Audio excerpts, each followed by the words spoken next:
আমাদের আপনারা জানেন যে মাননীয় উড়িষ্যার মুখ্যমন্ত্রী মোহন চরণ মাঝিজি তার প্রতিনিধি হিসাবে পুরীর মান্যবর সাংসদ সম্বিত পাত্রজিকে আজকে আমাদের সচিবালয়ে পাঠিয়েছিলেন।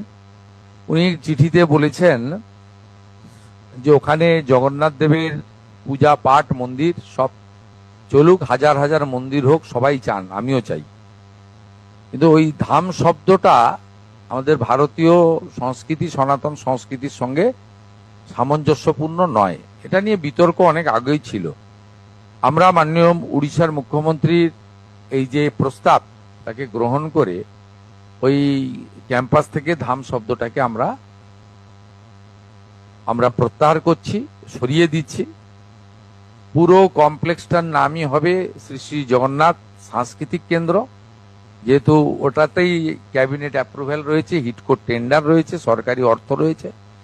আর যেখানে ঠাকুরের পুজো পাঠ হয় সেই স্থাপত্য সেটা মন্দির নামেই পরিচিত হবে, শ্রী জগন্নাথ দেব মন্দির হিসেবে।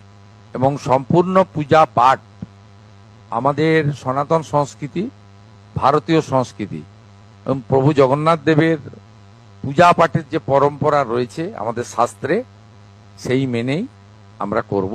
ধাম শব্দটি আমরা ওই ক্যাম্পাস থেকে প্রত্যাহার করলাম।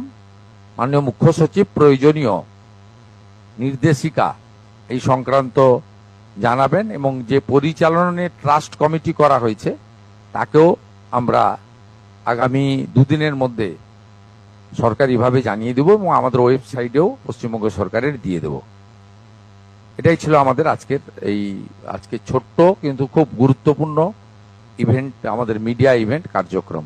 আমি সম্বিত পাত্রজিকে আর আটকাবো না, ওনার ফ্লাইট আছে, উনি আজকেই ফিরে গিয়ে মুখ্যমন্ত্রীকে তার যে প্রস্তাব আমরা সম্মানের সঙ্গে গ্রহণ করেছি জানাবেন। আমি সবাইকে আরেকবার নমস্কার এবং জয় জগন্নাথ বলে